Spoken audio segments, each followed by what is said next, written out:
Aldundian konginean oso lagun azteko ia detailegaz.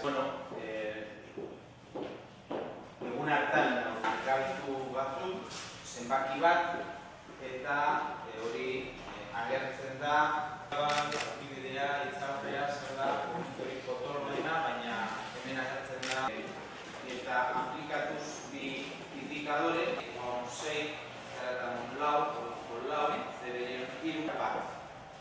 Metodologia hori haudaketa nola egin, nola lagundu dezakegun. Gaur hemen Basaurin, Bizkaiko Foru Aldundiak bultzatutako eskualdeak suspertzeko programaren beste fase bat aurkeztuko dugu.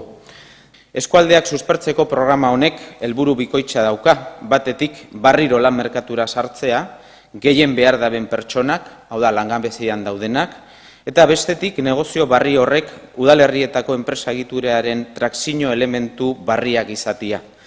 Datosan hilabeteetan, langabezian dagozan 125 pertsonak Nerbioi Ibaizabal eskualdeko 11 udalerrietakoek prestakuntzea eta laguntzea jasoko dabez, negozio plana egiteko eta euren enpresa martxan ipinteko.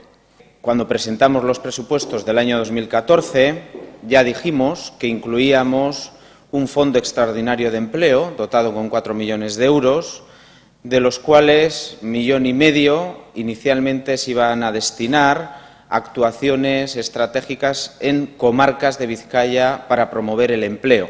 Por eso este programa de reactivación comarcal Nerbioi Ibaizabal, que tiene un doble objetivo. Por un lado, reincorporar al mercado de trabajo a personas que más lo necesitan, que son personas en paro, personas desempleadas, personas que han sufrido los rigores de la crisis y el cierre de empresas.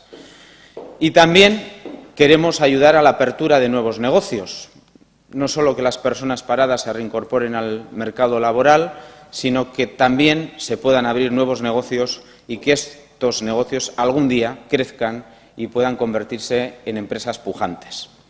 Por eso, a lo largo de los próximos meses, 125 personas en paro de los 11 municipios de Nerbioi y Ibaizabal van a recibir formación, asesoramiento, ayuda para elaborar un plan de negocio, poner en marcha su propia empresa y volver al empleo.